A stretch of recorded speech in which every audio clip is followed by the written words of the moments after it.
إذا وقعت الواقعة ليس لوقعتها كاذبة خافضة رافعة. الله أكبر الله أكبر.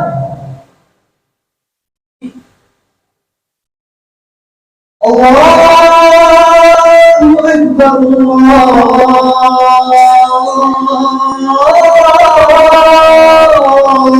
أكبر.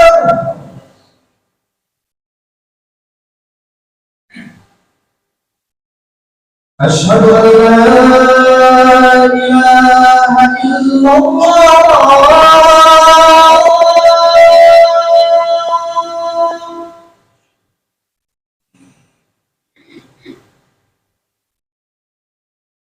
أشهد أن لا إله إلا الله.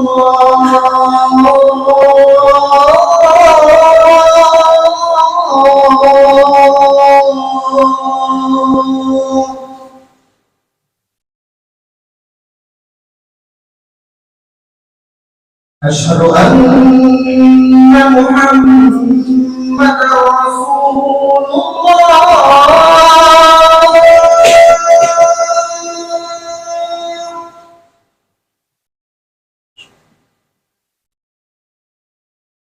أشهد أن محمدا رسول الله.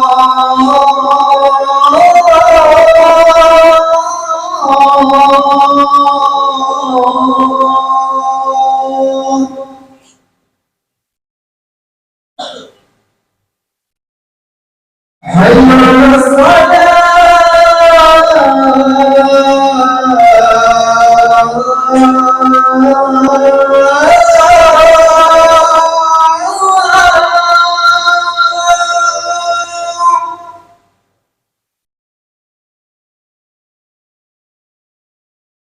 حي على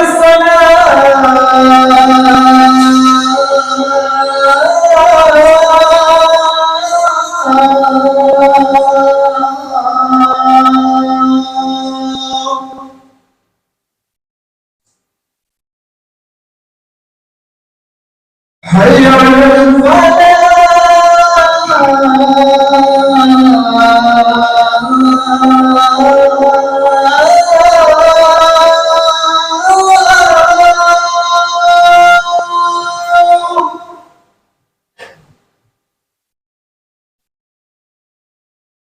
حي على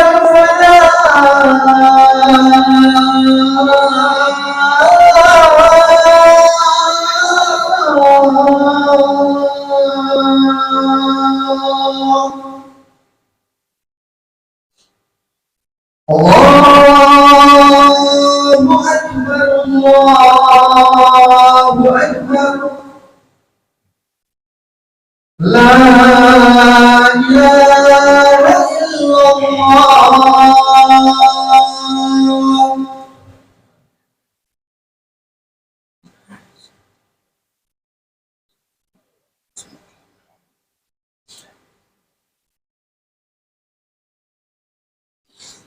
إن الحمد لله نحمده ونستعينه ونستغفره ونعوذ بالله من شرور أنفسنا ومن سيئات أعمالنا. من يهده الله فلا مضل له ومن يضلل فلا هادي له. أشهد أن لا إله إلا الله وحده لا شريك له وأشهد أن محمدا عبده ورسوله الذي لا نبي بعده. قال الله تعالى: يا أيها الذين آمنوا اتقوا الله حق تقاته ولا تموتن إلا وأنتم مسلمون. وبعد، فإن أصدق الحديث كتاب الله، وخير الهدي هدي محمد صلى الله عليه وسلم، وشر الأمور محدثاتها، فإن كل محدثة بدعة، وكل بدعة ضلالة، وكل ضلالة في النار. معاشر المسلمين rahimani Allah wa iyyakum ajma'in. Kita panjatkan puji syukur kita kehadirat Allah Subhanahu wa taala yang telah memberikan kepada kita nikmat-nikmatnya sehingga sampai saat ini Allah Subhanahu wa taala masih memberikan kepada kita hidayahnya, taufik dan hidayahnya, sehingga kita dapat melangkahkan kaki kita ke salah satu daripada masjid-masjid Allah Subhanahu wa taala dalam rangka menjalankan perintah Allah Subhanahu wa taala. Marilah senantiasa kita meningkatkan keimanan dan ketakwaan kita kepada Allah Subhanahu wa taala dengan sebenar-benarnya. Marilah kita jadikan ketakwaan sebagai panduan kita di dalam melangkah, di dalam segala aktivitas kita, baik itu aktivitas duniawi ataupun aktivitas ukhrawi kita. Dalam urusan dunia, demikian juga dalam urusan akhirat. Karena takwa merupakan bekal yang akan kita bawa, yang akan menemani kita sampai ke alam kubur. Allah Subhanahu wa taala mengatakan, wa tazawwadu fa inna khairaz zadi taqwa. Dan bawalah bekal takwa, karena sebaik-baik bekal bagi kalian adalah takwa. Ma'asyiral muslimin, sidang salat Jumat rahimani wa rahimakumullah. Allah Subhanahu wa taala memberikan ujian bagi setiap umat. Dan bagi setiap umat para nabi, Allah Subhanahu wa taala berikan ujiannya masing-masing. Dan Allah membuat ujian bagi umat ini pada harta. Sebagaimana sabda Nabi sallallahu alaihi wasallam di dalam hadis yang sahih, beliau mengatakan, inna likulli ummatin fitnah wa fitnatu ummati al-mal. Sesungguhnya bagi setiap umat para nabi memiliki ujiannya masing-masing. Tapi ujian bagi umatku, yaitu umat Nabi Muhammad sallallahu alaihi wasallam, terletak pada harta. Oleh karena itu, ketika kita membaca ayat-ayat Allah Subhanahu wa taala dalam Al-Qur'an, seringkali kita menjumpai bahwasanya Allah Subhanahu wa taala memperingatkan kita dari tertipu dengan harta, tertipu dengan dunia. Allah Subhanahu wa taala berfirman di dalam surah Al-Munafiqun, ya ayyuhalladzina amanu la tulhikum amwalukum wala auladukum an dzikrillah wa man yaf'al dzalika fa ulaika humul khasirun. Allah memanggil, wahai orang-orang yang beriman, janganlah sampai harta-harta kalian, anak-anak kalian, membuat kalian lalai dari berzikir dan mengingat Allah Subhanahu wa taala. Barang siapa yang melakukan hal tersebut, maka dialah orang-orang yang benar merugi. Wa anfiqu mimma razaqnakum min qabli an ya'tiya ahadakumul maut fayaqul rabbi laula akhartani ila ajalin qarib fasaddaq wa akum minas salihin. Dan infakkanlah sebagian daripada harta kalian sebelum kematian menjemput kalian. Lalu dia mengatakan, ya Rabb, tangguhkanlah sedikit saja, maka aku akan bersedekah dan aku akan beramal saleh. Wala yu'akhirallahu nafsan idza jaa ajaluha wallahu khabirum bima ta'malun. Dan Allah Subhanahu wa taala tidaklah menangguhkan ajal bila telah tiba masanya. Dan Allah mengetahui apa yang kalian lakukan. Jemaah yang dirahmati oleh Allah Subhanahu wa taala, harta yang dititipkan oleh Allah Subhanahu wa taala kepada kita, itu hakikatnya adalah ujian. Dan manusia di dalam menghadapi ujian berupa harta, mereka terbagi menjadi dua kelompok. Kelompok yang pertama, merekalah yang bertakwa kepada Allah Subhanahu wa taala dengan hartanya.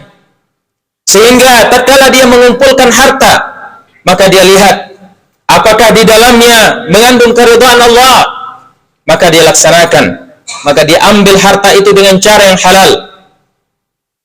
Dan apabila dia menginfakkan hartanya, demikian juga dia lihat apakah di sini mengandung keridhaan Allah Subhanahu wa taala. Jika iya, maka dia infakkan. Inilah golongan yang pertama, golongan orang-orang yang bertakwa kepada Allah Subhanahu wa taala pada hartanya. Rasulullah sallallahu alaihi wasallam menyebutkan di dalam sebuah hadisnya, "Fakullukum yaghdu faba'i'un nafsahu famu'tiquha aw mubiquha." masing-masing di antara kalian keluar dari rumahnya di pagi hari untuk mencari rezeki, maka di situ ada orang yang memerdekakan dirinya, menyelamatkan dirinya, dan ada pula orang-orang yang menjerumuskan dirinya. Ma'asyiral muslimin yang dirahmati oleh Allah Subhanahu wa taala. Yang kedua, merekalah orang-orang yang tidak bertakwa kepada Allah Subhanahu wa taala. Ketika mereka mengambil harta, mereka tidak bertakwa kepada Allah. Demikian juga ketika mereka mengeluarkan harta mereka, mereka tidak bertakwa kepada Allah Subhanahu wa taala. Maka dengan harta ini, seseorang bisa menjadikan hartanya sebagai jembatan untuk meraih keridhaan Allah dan meraih derajat yang tertinggi di sisi Allah Subhanahu wa taala. Dan sebaliknya pula, dengan harta ini orang bisa akan terjerumus ke dalam kubang kehinaan dan dia binasa dikarenakan hartanya. Ma'asyiral muslimin rahimani wa rahimakumullah. Allah Subhanahu wa taala menggambarkan dua kelompok ini. Kelompok yang pertama, orang-orang yang mereka itu bertakwa pada hartanya. Allah Subhanahu wa taala mengatakan di dalam firman-Nya, "Alladzina yunfiquna amwalahum bil-laili wan-nahari sirran wa 'alaniyah, falahum ajruhum 'inda rabbihim wala khaufun 'alaihim wala hum yahzanun." Orang-orang yang mereka menginfakkan hartanya di malam hari dan di siang hari, maka bagi mereka tidak ada rasa khawatir dan tidak ada rasa kesedihan, dan mereka diberikan pahala dari apa yang mereka infakkan.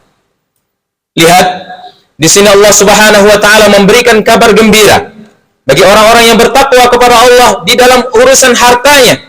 Maka Allah Subhanahu wa taala menjanjikan tidak ada kekhawatiran bagi mereka dan tidak ada rasa sedih. Ma'asyiral muslimin yang dimuliakan Allah Subhanahu wa taala. Dan hal ini akan berbeda dengan kelompok yang kedua. Orang-orang yang tidak bertakwa kepada Allah Subhanahu wa taala pada hartanya. Misalnya apa yang digambarkan oleh Allah Subhanahu wa taala dalam surah Al-Baqarah. Ketika Allah Subhanahu wa taala menyebutkan tentang orang-orang yang mengambil harta dengan riba, dengan cara riba.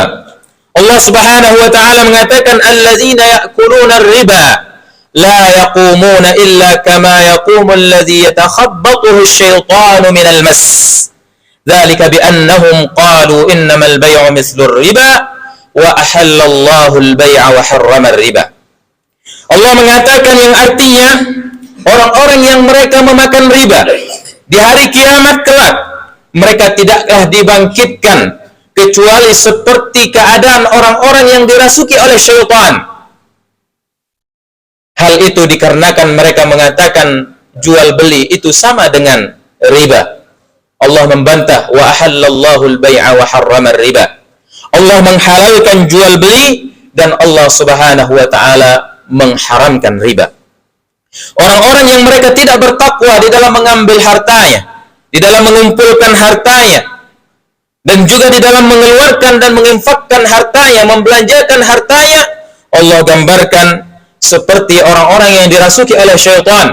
Dia tidak tahu arah, dia tidak tahu, dia tidak sadar, dan dia tidak tahu dia berbuat apa.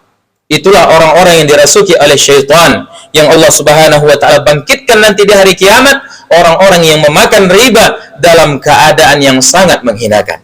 Ma'asyiral muslimin rahimani Allah wa iyyakum ajma'in. Untuk memperjelas lagi, marilah kita melihat bagaimana Nabi sallallahu alaihi wasallam membagi manusia semuanya itu menjadi dua kelompok. Di dalam sebuah hadisnya, Nabi sallallahu alaihi wasallam bersabda, "Salasun uqsimu alaihinna ma naqasa malu 'abdin min sadaqah ولا ظلم عبد مظلمة وصبر عليها إلا زاده الله عز وجل عزا ولا فتح عبد باب مسألة إلا فتح الله عليه باب الفقر." Nabi Shallallahu Alaihi Wasallam bersabda, "Aku bersumpah dengan nama Allah Subhanahu Wa Taala atas tiga hal, bahwasanya tidak akan berkurang harta seorang dengan disedekahkan. Dan yang kedua, kata Nabi Shallallahu Alaihi Wasallam, tidaklah seseorang dizalimi oleh orang lain lalu dia bersabar atas kezaliman tersebut, kecuali Allah Subhanahu wa taala akan menambahkan kepada dia kemuliaan. Ini kabar gembira bagi orang-orang yang tidak berdaya dan dia dizalimi pada hartanya, pada keluarganya, namun dia tidak bisa membela diri. Dia bersabar, dia mengharap pahala di sisi Allah Subhanahu wa taala, maka Allah berjanji Allah akan tambahkan kemuliaan baginya. Dan yang ketiga, kata Nabi sallallahu alaihi wasallam, barang siapa yang membuka pintu untuk meminta-minta kepada manusia untuk memperkaya dirinya, maka Allah Subhanahu wa taala akan tambahkan baginya kehinaan. Kemudian Nabi sallallahu alaihi wasallam menyebutkan hadis ini. Kata Nabi sallallahu alaihi wasallam, "Innamad dunya li arba'i nafarin." Dunia itu hanya untuk 4 orang. Di sini bagaimana Nabi sallallahu alaihi wasallam merangkum seluruh manusia yang memegang harta itu hanya berkisar pada 4 orang ini. Yang pertama, kata Nabi sallallahu alaihi wasallam, "Abdun razaqahu Allahu malan wa ilman."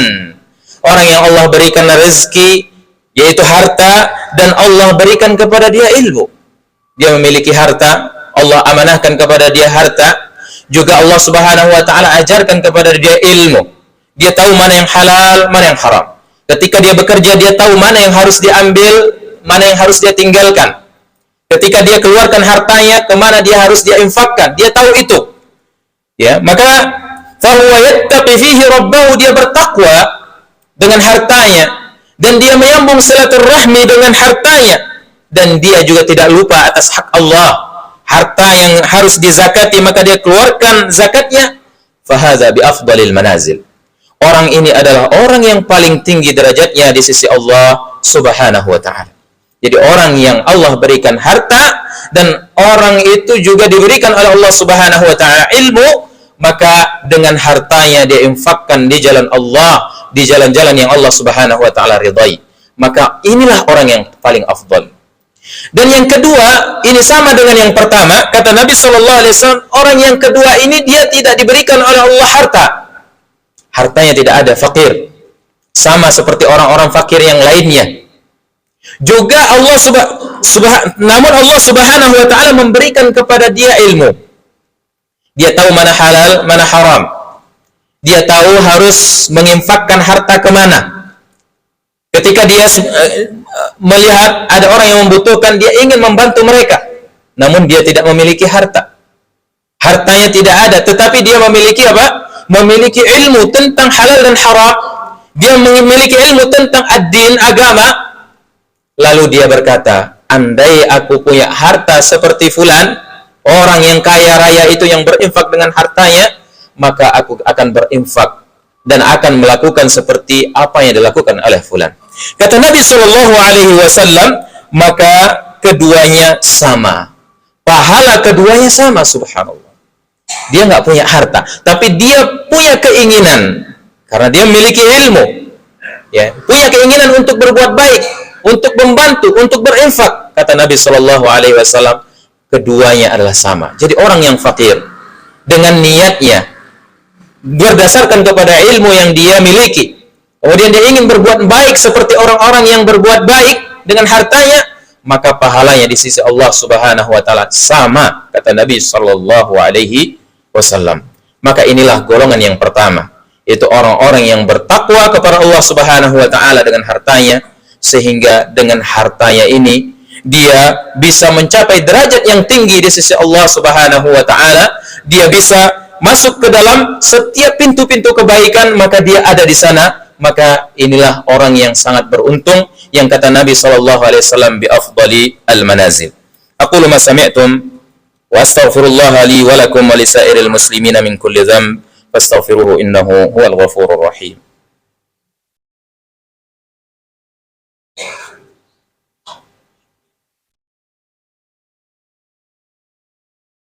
Alhamdulillahi rabbil alamin wal 'aqibatu lil muttaqin wala 'udwana illa 'alal zalimin. Jamaah yang dimuliakan oleh Allah Subhanahu wa taala. Kelompok yang kedua, kata Nabi sallallahu alaihi wasallam, ada lagi manusia di mana Allah Subhanahu wa taala berikan kepada dia harta, tapi Allah tidak berikan kepada dia ilmu. Dan ini banyak sekali orang yang kaya, tetapi dengan kekayaannya dia tidak diberikan oleh Allah Subhanahu wa taala ilmu tentang halal dan haram. Dia tidak belajar agama, dia menjauh dari majelis-majelis ilmu. Sehingga apa yang terjadi? Dia banyak harta.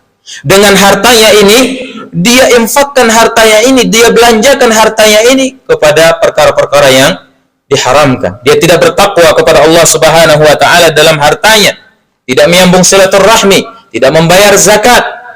Maka kata Nabi sallallahu alaihi wasallam, kebalikan dari golongan yang pertama, fahuwa bi akhbathil manazil. Orang yang paling buruk kedudukannya di sisi Allah Subhanahu wa taala. Maka ini peringatan bagi kita semua. Bagi siapa saja yang Allah Subhanahu wa taala titipkan harta, wajib atas kita untuk mempelajari hak-hak Allah di dalam harta kita. Apa yang halal, apa yang haram, apa yang harus kita keluarkan. Jika kita memiliki harta, apa yang harus kita zakatkan, itu wajib hukumnya. Karena kalau tidak, terjerumus ke dalam apa yang diancamkan di dalam hadis ini, akhbathil manazil. Untuk apa banyak harta tetapi kedudukannya di sisi Allah nanti di hari akhir dia berada di kedudukan yang paling hina di sisi Allah Subhanahu wa taala. Dia ada harta tapi tidak punya ilmu. Dan yang lebih sadis lagi yang pengikutnya. Itu golongan yang keempat ini. Kata Nabi sallallahu alaihi wasallam, ada lagi orang di mana dia tidak punya harta, juga tidak punya ilmu. Dia tidak punya harta, fakir, dia juga tidak punya ilmu, tetapi di dalam ucapannya dia mengatakan, andai aku punya harta, maka aku akan melakukan seperti apa yang dilakukan oleh orang kaya ini, tapi dia tidak punya ilmu. Artinya sekarang banyak kita menyaksikan orang-orang yang Allah berikan anugerah berupa harta, tapi kita harus perhatikan hartanya ini digunakan di dalam ketaatan atau tidak. Kalau tidak, jangan sampai kita berangan-angan, saya mau seperti fulan, artis fulan, pengusaha fulan, yang dia tidak gunakan hartanya pada ketaatan, yang dia tidak keluarkan zakatnya. Kata Nabi SAW, orang yang fakir ini, namun dia punya angan-angan untuk seperti fulan yang kaya raya itu, namun dia tidak bertakwa kepada Allah pada hartanya, ya kata Nabi SAW, hiya niyatuhu fawazruhu ma fihi sawa. Dengan niatnya ingin seperti fulan, maka di sisi Allah kedua orang ini sama. Ma'asyiral muslimin rahimani wa rahimakumullah. Apa yang kita ambil pelajaran di sini? Bahwa pentingnya bagi kita untuk belajar daripada agama kita. Karena sesungguhnya dengan belajar agama itulah jalan menuju keselamatan di dunia dan di akhirat. Semoga Allah Subhanahu wa taala memberikan taufik kepada kita untuk diberikan ilmu yang bermanfaat, dan dengan ilmu tersebut ya kita bisa amalkan di dalam kehidupan kita sehari-hari, dan semoga Allah Subhanahu wa taala menjadikan kita adalah golongan orang-orang yang diberikan harta, diberikan ilmu. Dengan harta dan ilmu tersebut kita dapat bertakwa kepada Allah pada harta kita, sehingga harta kita semakin banyak, semakin dekat kepada Allah Subhanahu wa taala, bukan malah sebaliknya, semakin banyak harta semakin jauh dari masjid, semakin jauh dari ketaatan, semakin banyak bermaksiat kepada Allah Subhanahu wa taala. Ingat selalu bahwasanya apabila dengan nikmat yang Allah berikan kepada kita, kita mendekat kepada Allah, maka ketahuilah itu sebenarnya hakikatnya daripada nikmat. Namun apabila dengan harta, dengan kenikmatan yang Allah beri kepada kita semakin banyak, namun kita semakin menjauh dari Allah Subhanahu wa taala, itu hakikatnya bukan nikmat tetapi azab yang bentuknya nikmat. Itulah yang kata Allah Subhanahu wa taala, sanastadrijuhum min haitsu la ya'lamun. Kami ulur mereka dan mereka tidak sadar bahwasanya mereka semakin diulur sehingga mereka semakin binasa. Ma'asyiral muslimin rahimani wa rahimakumullah. Semoga Allah Subhanahu wa taala memberikan kepada kita keistiqomahan. Semoga Allah Subhanahu wa taala memberikan kepada kita Islam dan iman sampai kita dipanggil oleh Allah Subhanahu wa taala dalam keadaan berserah diri kepadanya. Innallaha wa malaikatahu yusalluna 'alan nabi ya ayyuhalladzina amanu sallu 'alaihi wa sallimu taslima. Allahumma salli 'ala Muhammad wa 'ala ali Muhammad kama sallaita 'ala Ibrahim wa 'ala ali Ibrahim innaka Hamidum Majid. Wa barik 'ala Muhammad wa 'ala ali Muhammad كما باركت على إبراهيم وعلى آل إبراهيم إنك حميد مجيد. اللهم اغفر للمسلمين والمسلمات والمؤمنين والمؤمنات الأحياء منهم والأموات إنك سميع قريب مجيب الدعوات. ربنا لا تزغ قلوبنا بعد إذ هديتنا وهب لنا من لدنك رحمة إنك أنت الوهاب. اللهم بلغنا رمضان، اللهم بلغنا رمضان، اللهم بلغنا رمضان. ربنا هب لنا من أزواجنا وذرياتنا قرة أعين واجعلنا للمتقين إماما. اللهم آت نفوسنا تقواها وزكها أنت خير من زكاها أنت وليها ومولاها. ربنا آتنا في الدنيا حسنة وفي الآخرة حسنة وقنا عذاب النار. صلى الله على نبينا محمد وعلى آله وصحبه أجمعين وآخر دعوانا أن الحمد لله رب العالمين. أقم الصلاة.